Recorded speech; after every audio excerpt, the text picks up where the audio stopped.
இலக்கு எதை அடையல் தான் இருக்கும். அவனுக்கு உயர்வான ஒன்றை அடையணும் அப்படின்னு அவன் எல்லாரும் படிச்சிருக்கான், நான் படிக்க போகணும். எல்லாரும் தொழில் பண்ணுறான், நான் தொழில் போகணும் அப்படின்னு அவனுக்கு ஒரு அவன் குடும்பம் சூழல் சார்ந்த ஒரு சிந்தனை தான் உருவாகும். அப்போ எல்லோரும் நான் வீரன்னு சொன்னான்னா நானும் வீரன்னு சொல்லுவான். அவன் நான் வெட்டுவேன்னா நானும் தான் வெட்டுவேன். அதுதானே ஒரு இயல்பு. அப்போ அவன் வந்து காதலை சொல்லி கொடுக்குறான். அப்போ இவனுக்கு இலக்கே இல்லை. இலக்கு இல்லாட்டி பண்ணால் எதை பற்றி சிந்திப்பான்? அவன் காதலை பற்றி தான். அப்போ உயர்வு எது கொடுக்கும்? அவனுக்கு ஈக்குவலாக நமக்கு எது கொடுக்கும்? காதல் தான் கொடுக்கும். அதனால் காதலிக்க தொடங்குறான். இது பிரச்சனை வந்து சேரியில் இருக்கிற தத்துவமோ இல்லை சேரிவாதிகளோ இதுக்கு காரணம் மட்டும் அவங்க மட்டும் இல்லை. ஏன்னா அந்த சைடு இருக்கிறவங்க அதை தானே சொல்லி கொடுக்குறாங்க.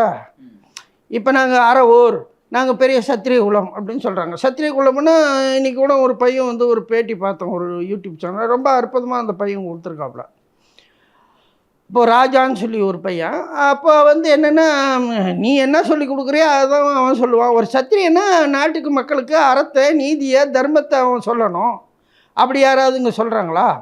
நான் பெரியவன் பரம்பரை அதெல்லாம் எதுக்கு தேவைப்படுது? அந்த பரம்பரையை ஏற்றுக்கிட்டு நான் இந்த இத்தனை வருஷமாக பெரிய வீரம் மாவீரம் இந்த பரம்பரைன்னா அதனால் எனக்கு என்ன லாபம்?